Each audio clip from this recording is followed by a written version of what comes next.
Si vous êtes nouveau sur la chaîne, n'oubliez pas de vous abonner et de liker la vidéo. On commence.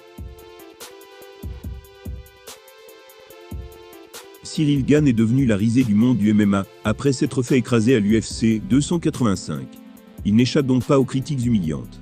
Mais récemment, un autre gros nom des sports de combat en France a avancé un argument très intéressant sur Bon Gamin.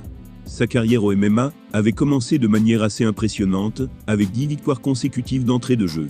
Mais depuis, Cyril Gane a un peu plus de mal à dominer. Le Français n'a ainsi gagné qu'un seul de ses 3 derniers combats. Et les 2 défaites en question ont eu lieu face à des monstres des poids lourds, à savoir Francis Ngannou et Jon Jones. Ça fait tache sur le CV. Le choc face à la star américaine a notamment viré à l'humiliation absolue pour le protéger de Fernand Lopez. Il a dû accepter la défaite par soumission au bout de 2 minutes seulement. Pas glorieux pour un combattant qui rêvait de la ceinture de champion de sa catégorie, et il doit donc faire avec des critiques cinglantes depuis. Mais il a récemment eu le droit à du soutien de la part d'une personne étonnante.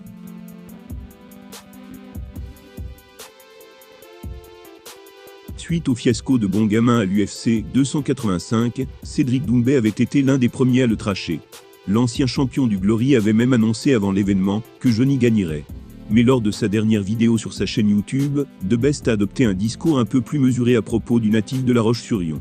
Un argumentaire somme toute assez intéressant. Voilà ces mots: ça fait que 3 ans que Cyril Gane fait du MMA, je crois.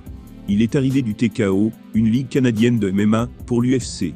Il a enchaîné pas mal d'adversaires, mais bon, ce ne sont que des crêpes. Derrick Lewis est une crêpe, on ne va pas se cacher. C'était la même chose avec les mecs d'avant, mais il y a eu des gars comme Volkov et Rozenstruik qui n'étaient pas mal. Mais en vrai, ils n'ont pas le niveau.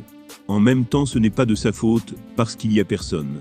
Les gens l'ont trop saucé, ils lui ont fait une Tony Yoka tout simplement. RMC Sport, ou alors comme j'aime le dire le RMC Factory, l'ont trop élevé en mode l'espoir de la nation. Mais voilà, nous encourageons Cyril Gane, il va se relever, et vite remonter à cheval. Il sera champion de l'UFC, j'en suis sûr.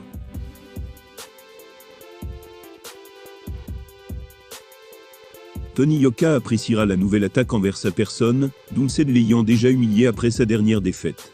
Pareil pour les ex-adversaires de Gane. Cela étant dit, la légende du kickboxing avance un point important. Est-ce qu'on en attend trop et trop vite de la star tricolore ? Cela ne fait effectivement que quelques années à peine qu'il est dans le circuit, et même à bientôt 33 ans. Il lui reste encore du temps, avant que son déclin physique n'intervienne. L'intéressé étant en colère après lui-même après sa défaite, nul doute qu'il fera tout pour revenir plus fort que jamais. Cédric Doumbé le dit sans langue de bois, tout le monde a mis prématurément Cyril Gane sur un piédestal. Que ce soit les fans ou les médias. Étant un grand espoir du sport français au MMA, il lui reste toutefois encore du chemin à parcourir, avant d'être au sommet.